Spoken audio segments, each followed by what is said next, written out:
Bonjour. Nous allons aborder un thème qui est d'origine latine. Rassurez-vous, ce sera une prédication comme nous en avons l'habitude, prédication basée sur la parole de Dieu. De profundis, ainsi est le titre de cette prédication. Je ne sais pas si ces termes vous disent quelque chose. Ils sont attachés directement au psaume 130 que nous allons voir ensemble sous la direction du Seigneur. Un commentaire dit « La meilleure prière est celle qui jaillit d'une forte nécessité intérieure. Dans les moments agréables et prospères de la vie, la véritable prière est souvent la première victime. Mais quand nous sommes ballottés par les tempêtes de la vie, alors nous savons comment atteindre le trône de la grâce par une prière fervente et persévérante. » Entre le message avec l'évocation de la notion de paradigme, un modèle de pensée généré par une expérience en particulier, que Philippe a évoqué et expliqué il y a peu à cette même chaire, et en attente d'une série de messages sur les promesses du Seigneur pour nous qui viendra en cette fin d'année, j'aimerais associer les deux avec ce psaume 130.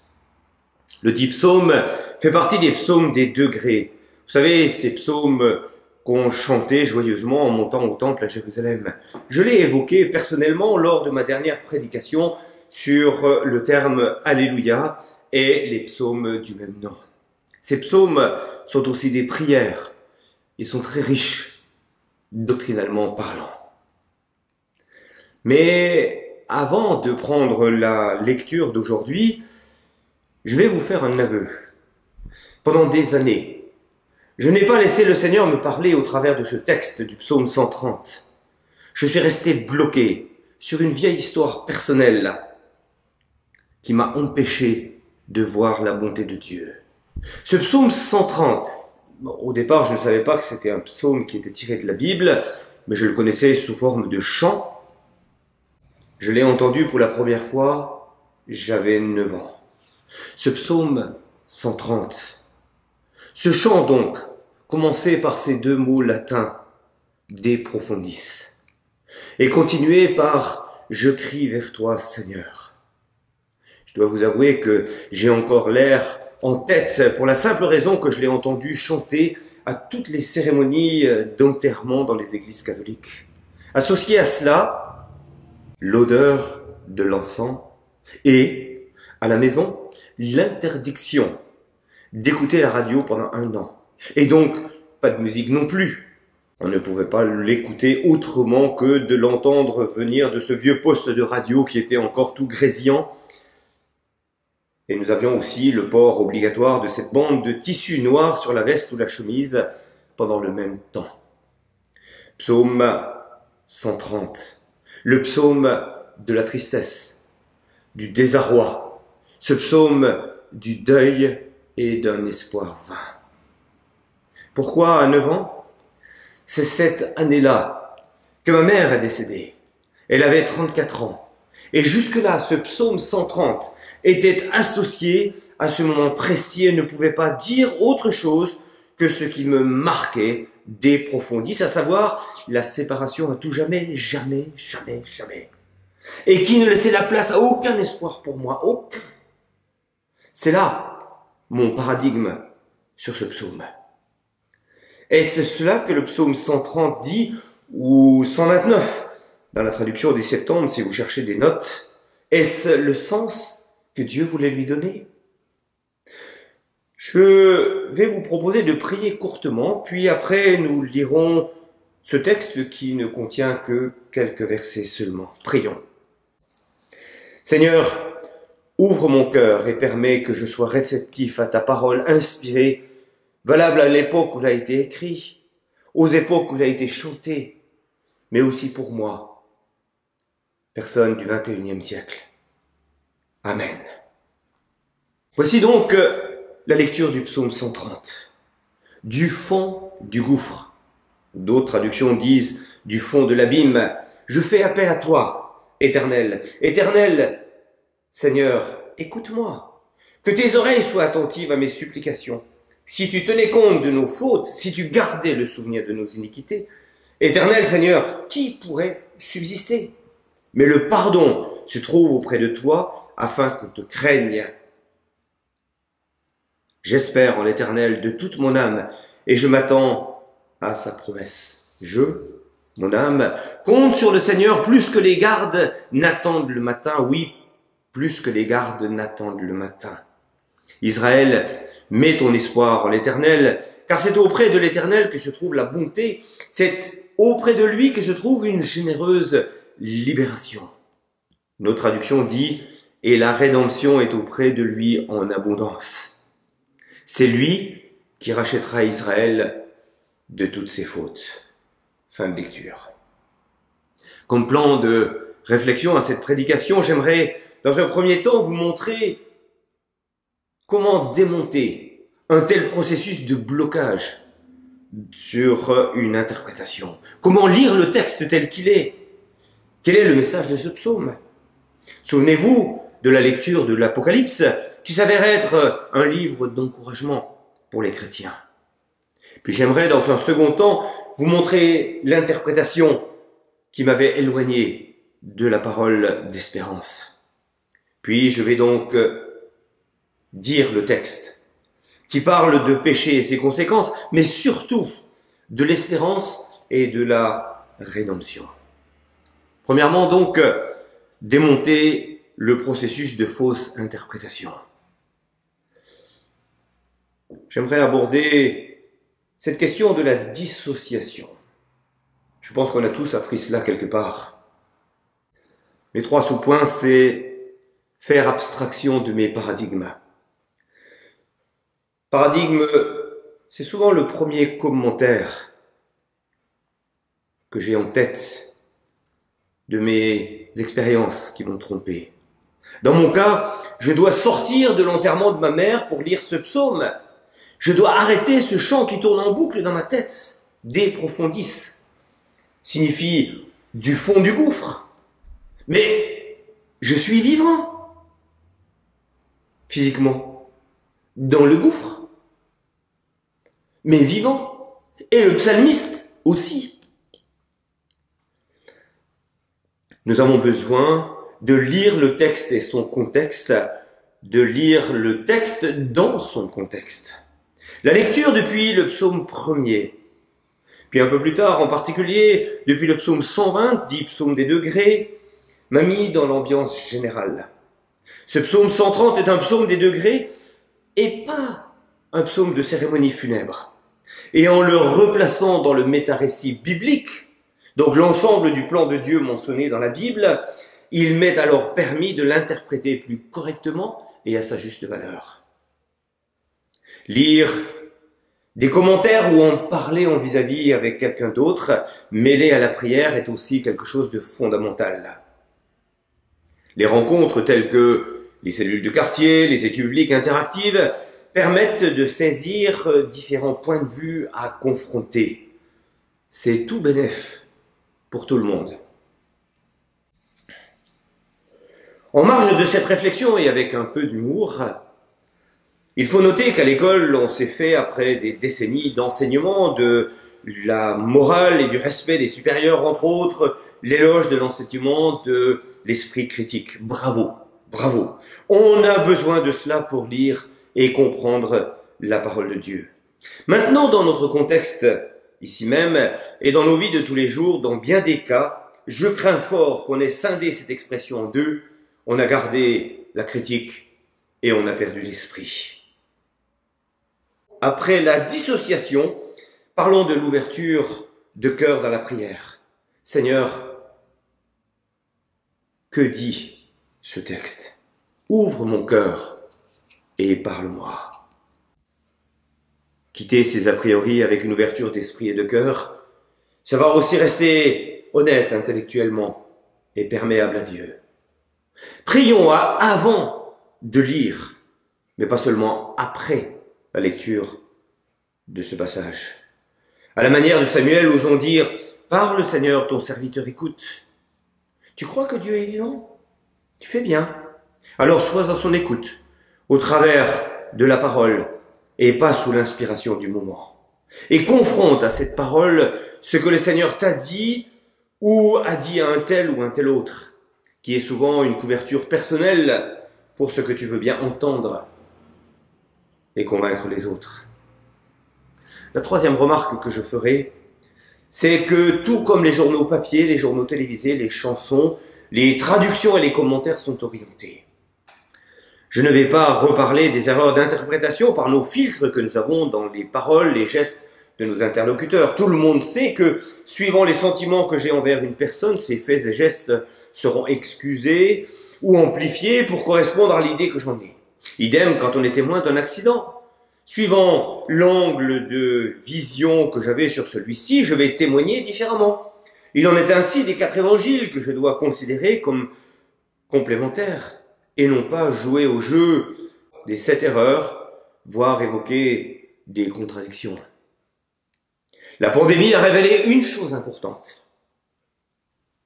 Elle nous a donné accès à toutes sortes de contenus, même dans le domaine biblique. Et tant mieux, et tant mieux.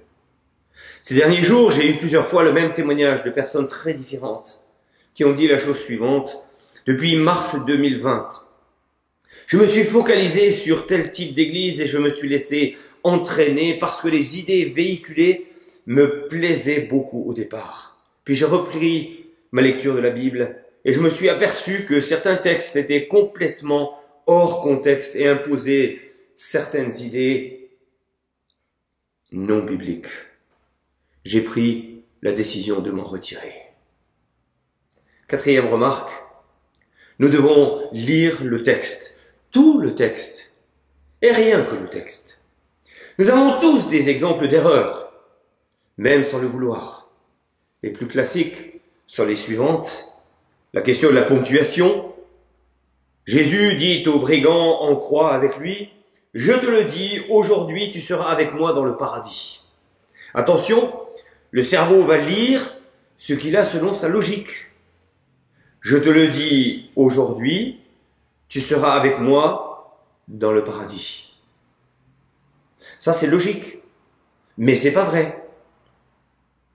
Le texte dit, je te le dis, virgule, aujourd'hui, tu seras avec moi dans le paradis. Pas logique, mais vrai. 2e exemple, opposez-vous au diable et il fuira loin de vous. Jacques 4, verset 7 dit expressément, soumettez-vous donc à Dieu, opposez-vous au diable et il fuira loin de vous. Le principe de la soumission à Dieu est un principe premier. Dieu fera le reste. Dernier exemple. Il se fit baptiser, lui et sa famille. Acte 16, verset 33. Mais qui donc a dit ou écrit que le geôlier avait des enfants en bas âge pour justifier le baptême des enfants? 5e remarque. Vous connaissez le système des illusions optiques?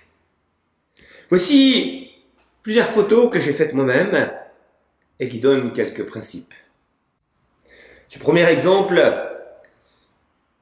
est une photo d'une peinture murale et donne l'impression d'être en 3D.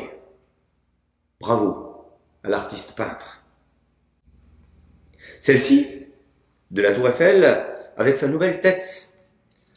Je vous précise tout de suite que ce n'est pas truqué. C'est une réelle photo. Ce n'est pas photoshopé, comme disent les connaisseurs. Et celle-ci, où mon cerveau cherche à comprendre à quoi cela ressemble de connu, avant de comprendre que c'est une descente de métro retournée. Si j'avais de suite lu l'affiche, je l'aurais remarqué de suite. Mais un principe photographique que j'ai utilisé oblige à regarder d'abord la descente et les rampes. Mon deuxième grand point, ce qui était donc dans ma tête avec ce psaume 130. J'ai dû faire des recherches pour savoir l'origine de mon interprétation de base de ce psaume 130, qui a amené à un blocage, puisque le décès de ma mère n'était pas la seule raison. Mes parents fréquentant épisodiquement l'église du village et nous ayant poussés au catéchisme, j'y ai trouvé là ce qui suit. Je lis ce commentaire qui dit « Parmi les prières pour les défunts, le psaume 129 ou 130, comme je le disais tout à l'heure, connu sous son titre latin De Profundis, est souvent récité lors des funérailles catholiques. En effet, ce beau texte biblique évoque la puissance de la miséricorde de Dieu et permet de demander pardon au Seigneur pour les péchés du défunt afin que celui-ci connaisse la grâce du salut. Un dictionnaire ajoutera à sa définition de De Profundis, catholicisme entre parenthèses, psaume de pénitence devenu prière des morts. Familièrement et par une ironie, gai comme un De Profundis qui signifie fort triste. C'était donc cela qui orientait ma lecture et mon interprétation de ce psaume. J'ai cherché aussi plus loin pour voir les différentes traductions. De Profundis, du fond du gouffre. Voici donc plusieurs traductions qui sont proposées, plusieurs versions. La Nouvelle Bible second, traduit par des profondeurs, je t'invoque Seigneur, qui va d'une manière assez proche de De Profundis. La seconde, 1910, du fond de l'abîme, je t'invoque, ô Éternel.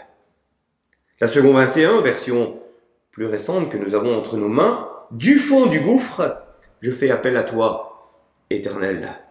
La Bible en français courant, traduit par du fond de la détresse, je t'appelle au secours, Seigneur. Et la version Darby, la plus ancienne, pour nous, mentionne « Je t'ai invoqué des lieux profonds, ô Éternel ». Ce que dit le texte. La question que je me suis posée était de savoir ce qu'il était arrivé au psalmiste pour qu'il se sente au fond du gouffre. A-t-il connu un décès? Rien ne l'indique. Était-il en dépression? Pas plus. Le psalmiste parle de péché. Juste une petite histoire. C'est un enfant qui sort de son enseignement à l'église, l'école du dimanche, comme on l'appelle souvent. Ses parents lui demandent ce qu'il a appris ce matin-là.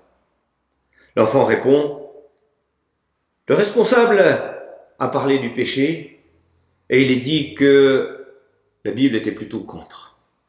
On en sourit, mais j'aimerais revenir au psaume 130 avec cette précision d'un commentaire qui m'a été très utile.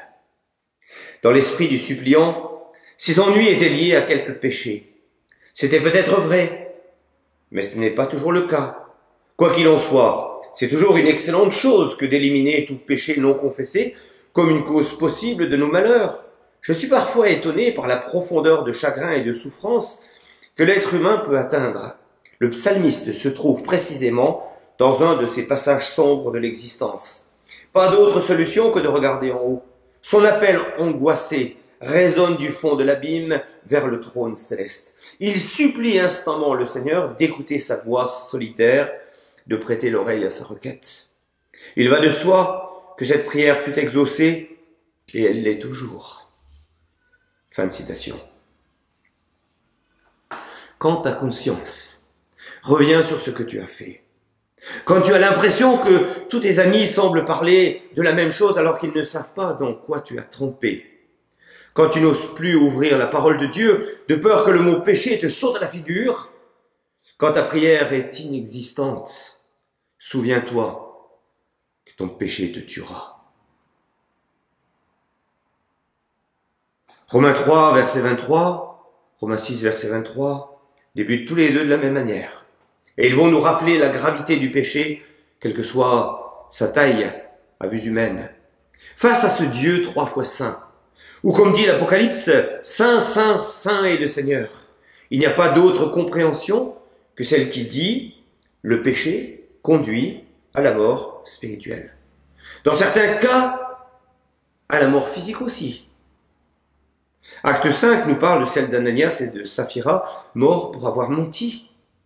Que dire aussi sur le nombre d'Hébreux engloutis par la terre lors de la traversée du désert à cause de leur désobéissance?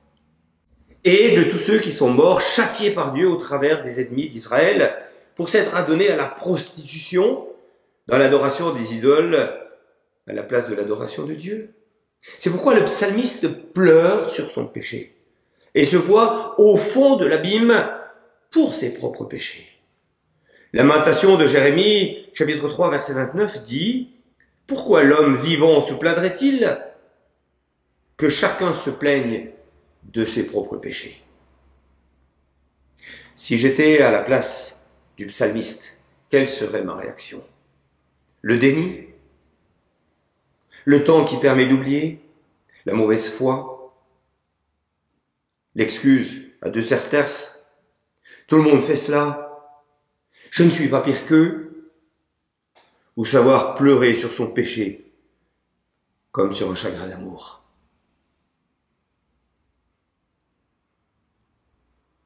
Ce psaume 130, comme l'année 2021, qui est l'année de l'espérance, nous parle justement de cette espérance.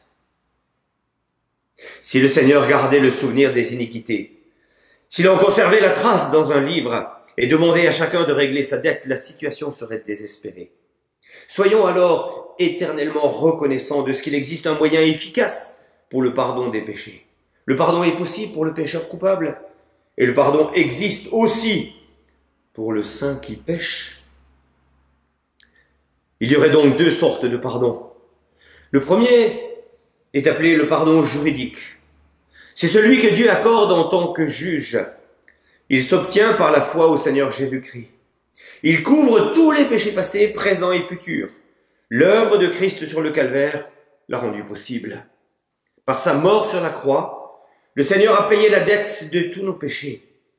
Et Dieu peut nous pardonner toutes nos iniquités parce que les exigences de sa justice ont été pleinement satisfaites par notre substitut.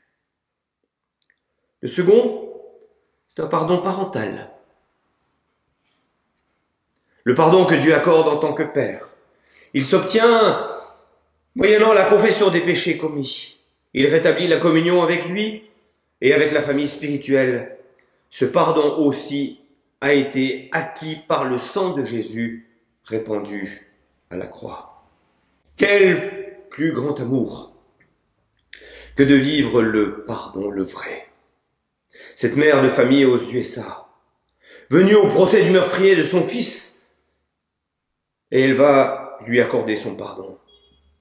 Cet homme ou cette femme trompée, mais qui pardonne complètement à son conjoint et continue à l'aimer. Ou Dieu, qui pardonne toutes les infidélités de son peuple dans l'Ancien Testament et qui vient aussi me pardonner à moi. Son fils, sa fille, transformée par grâce, qui pêche encore. Romains 8 confirmera que rien ne peut nous séparer de l'amour de Dieu, amour qui l'a amené à payer un grand prix, la mort de son Fils unique. Jésus pouvait dire à la femme adultère, « Tes péchés sont pardonnés. » Quelle grâce et quel prix, mais surtout quel amour et quelle espérance pour nous d'avoir un pardon total et d'aller vers le ciel. J'aime ce verset de notre psaume qui dit, mon âme donc, compte sur le Seigneur plus que les gardes n'attendent le matin. Oui, plus que les gardes n'attendent le matin. Les gardes de nuit. Quel travail! Et merci à eux de veiller sur et pour nous. Je connais les gardiens de nuit de notre immeuble. Nous avons aussi une amie qui est infirmière de nuit, notre voisine aussi. À cette amie, un jour, j'ai demandé, « Quand tu rentres du travail, je dois te dire bonjour ou bonne nuit ?» Ces personnes qui travaillent de nuit sont souvent isolées socialement, parce qu'ils vivent différemment de nous. Ils nous parlent de leur solitude au boulot, des coups de barre la nuit, des moments de sommeil perturbés, les nuits où ils ne travaillent pas. Mais ils ont une certitude. Le soleil va se lever et ils vont rentrer à la maison. Ainsi, l'expression « je compte sur le Seigneur plus que les gardes ne comptent sur le matin », répétée 2 fois en plus, montre l'espérance de l'attente mêlée à la certitude que cela va arriver. C'est cela l'espérance, la vraie. Et nous parlons là, entre autres, de l'espérance d'un pardon total, sans oublier bien sûr la certitude du retour du Messie. De plus, et là je vais citer, l'un des effets du pardon est d'inspirer la crainte. Si je pense à ce que lui a coûté le pardon de mes péchés, et si je mesure que le pardon qu'il m'accorde est total, gratuit et éternel, je ne puis que me prosterner devant l'Éternel, m'appuyer sur lui, l'aimer et l'adorer à jamais. Nous reparlerons de l'espérance vivante dans quelques semaines. Venons-en à la rédemption. Le texte dit, c'est auprès de lui que se trouve une généreuse libération. Dit autrement, et la rédemption est auprès de lui en abondance. Rédemption ou généreuse libération. Pour illustrer cela, je prendrai alors une personne, vous par exemple, ou moi, dans ce qu'on appelle le couloir de la mort. Condamné pour des faits très graves, cette personne sait qu'elle ne retrouvera plus jamais la liberté, même conditionnelle ou surveillée ou quelque chose du genre. C'est sans appel. Ça rappelle encore l'un des brigands à la croix qui se moquait de Jésus. Imaginons que dans ce couloir de la mort, vous appreniez qu'une personne qui vous aime se soit surendettée pour payer votre rachat de la prison. Elle vous a racheté. Et je ne parle pas de la grâce présidentielle qui ne coûte rien à celui qui la donne. Payer pour me racheter. Waouh! Quel amour! Quel amour! Ainsi est le principe de la rédemption. Dieu a payé le prix maximum pour nous sortir du couloir de la mort. C'est ce que Jésus a fait comprendre au deuxième brigand. C'est moi qui paye les frais pour que toi tu vives. Aujourd'hui, a-t-il dit, tu seras avec moi dans le paradis.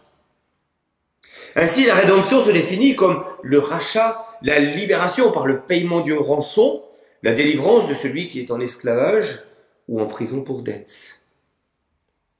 Pierre dira, dans sa première épître, « Vous avez été rachetés de votre mauvaise ou vaine manière de vivre. » J'aimerais lire avec vous à partir du verset 15 jusqu'au verset 21.